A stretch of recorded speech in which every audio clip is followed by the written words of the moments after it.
Number 10. Killer Clown. A crazy person with their face tattooed to look like a clown killed their cellmate in California. But the killer clown didn't just murder the inmate with whom they shared the prison cell. He tortured them. It's not exactly clear how they managed to get away with this in a secure prison, but it happened nonetheless. Jamie Osuna severed his cellmate's spine, scooped out his eyes with his bare hands, and sliced open his mouth with a makeshift razor blade so that he looked like a sick caricature of Batman's Joker. The victim in this situation was 44-year-old Louis Romero. Prison guards found him mutilated in a cell that he shared with Jamie on March 9th in the Corcoran State Prison. According to prison officials, Romero had been conscious for a significant portion of the time that he was being cut up. One of the victim's fingers was cut off. He was mutilated beyond repair, and the very last insult was for the killer clown to decapitate him. To date, this is one of the most gruesome prison murders ever, and it was committed by a guy who had his face tattooed to look like an insane clown. Number 9. Las Vegas Nazi. In Las Vegas, a man covered in terrifying Nazi tattoos killed a 75-year-old woman in her home. It happened back in 2013, though the Nazi was only recently sentenced to spend 44 years locked up. During the court proceedings, Basil Morgan was 26. 2 years earlier, he broke into the house of Jean Main with the intention of burglarizing her. Jean was alone in her house. There was no one there to defend her, and Morgan used this to his advantage. He hit her over the head so hard with his pistol that the trigger guard fractured into pieces. And as if beating her with the pistol wasn't enough, he shot her in the back of the head, execution style. When the woman's boyfriend came home, he discovered her face down in the bathroom, already dead. Morgan escaped the house with a suitcase full of items that he stole from the dead woman, then fled the scene with his getaway driver. The getaway driver was Keith Smith, who was sentenced to between 4 and 10 years for his participation in the burglary. But let's go back to this guy's face tattoos for a minute.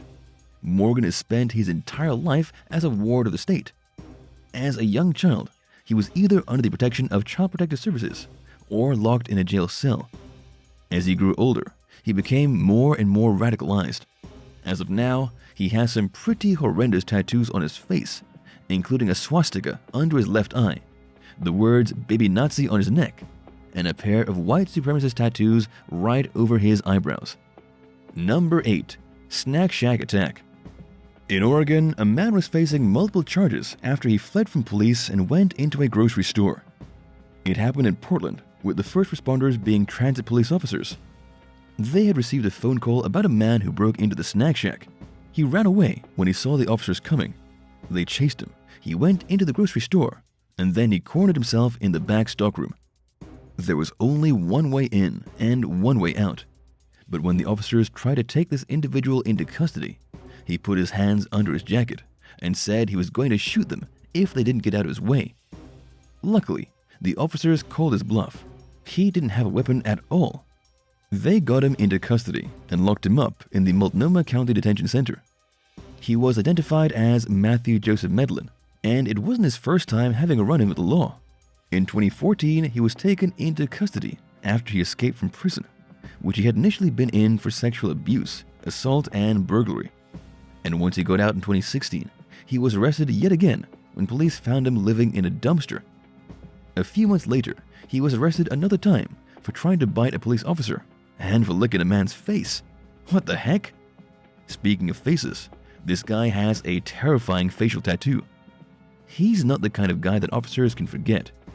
He's also not the kind of person that would ever be able to evade the police.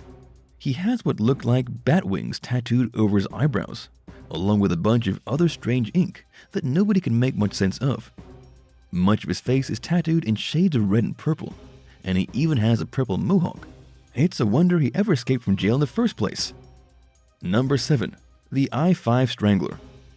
A serial killer from California, known locally as the I-5 Strangler, was murdered in his prison cell by another convicted killer with 666 tattooed on his face.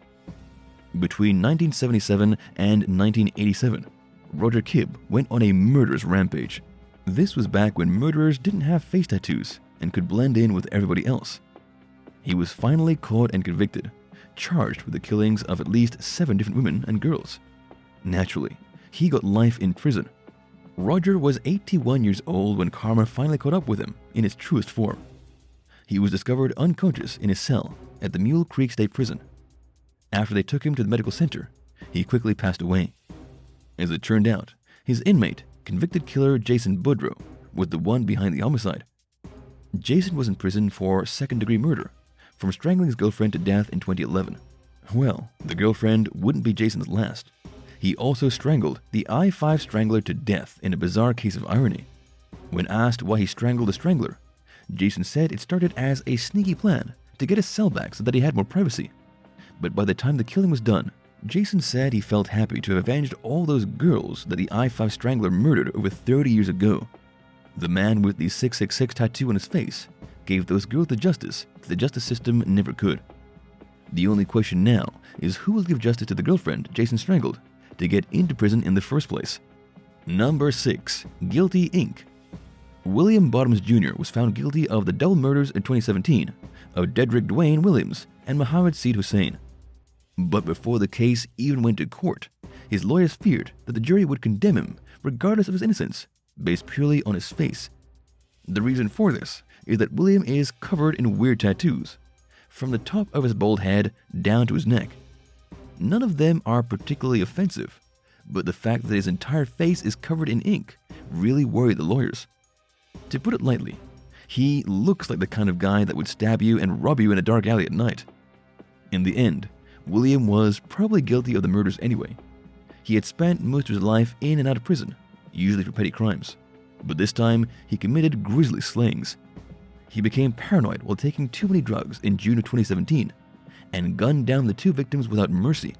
Even though his lawyers tried to explain to the jury that he was and I quote, good dude, that didn't change the evidence.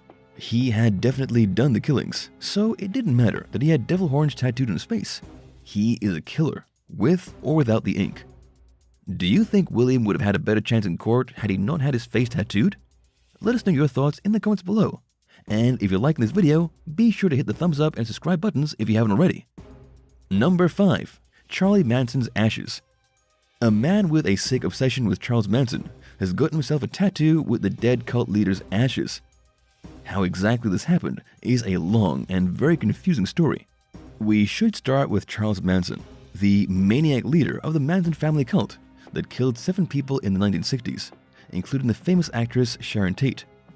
Manson was in jail until the day he died in 2017, at the age of 83. He spent almost his entire life behind bars, though his actual sentence was 9 consecutive life terms. Technically, Manson needs to resurrect himself and serve his other 8 terms. Now for the guy with the tattoo. His name is Patrick Booz. He's not a criminal, but he is about as big of an outsider as a person can get. He has an X tattooed in the center of his forehead, like Charles Manson, and he has the term Helter Skelter tattooed above his right eye. He's an unusual-looking man with unusual interests. According to what he told Vice, his most recent tattoo was a once-in-a-lifetime opportunity to make the infamous killer Charles Manson a literal part of him. When Manson died, there was a legal battle to see who would claim his body. One of his grandsons, Jason Freeman, ultimately won the battle and took possession of the corpse. He cremated Manson and kept the ashes. Tattooist Ryan Gillikin claims that he procured a small pinch of the ashes through a friend of Manson's grandson. He then took those ashes and gave Patrick Booz 2 tattoos he had always been craving. For just $600, Patrick received the X tattoo and the Helter Skelter tattoo, both on his face, using ink mixed with the ashes of Charles Manson. Number 4. Skullface.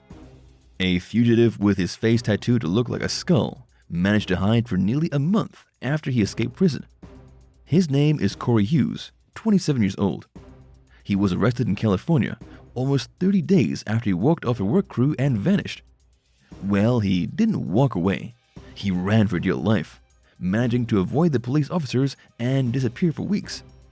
It's unclear how he managed to stay hidden, considering his face literally looks like a skull. It's covered in black and gray ink to make it look as though he's a skeleton. The only reason the police apprehended this guy at all is that they received a tip that Corey Hughes was hiding at a residence in Stockton. The cops banged on the door. Nobody answered, and so they released a canine unit. The dogs were quick to discover Corey.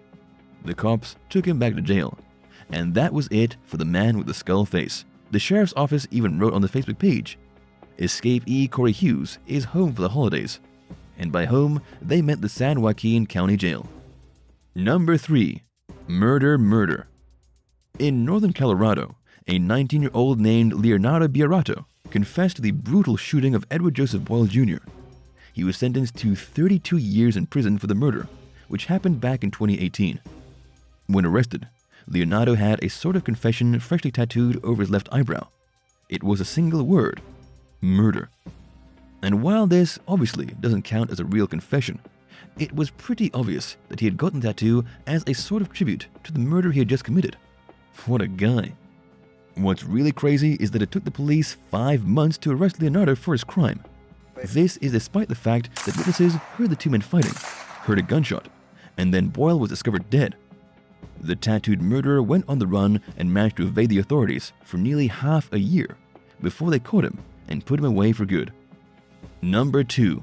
Demon Woman. In South Carolina, a woman's mugshot went viral in 2017 for her completely black eyeballs. Morgan Joyce Varn, just 24 years old, was arrested after she invited a strange man into her home and then robbed him at gunpoint. This is according to the Lancaster County Sheriff's Office. She was charged with armed robbery, malicious injury, and kidnapping. Take one look at her.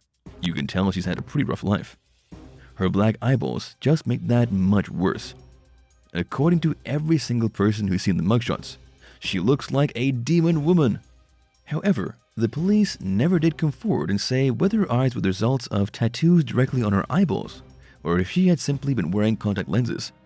In any case, she's very scary looking. Number 1. The Man Baby. 29-year-old Corey P. Smits has the worst tattoos on his face.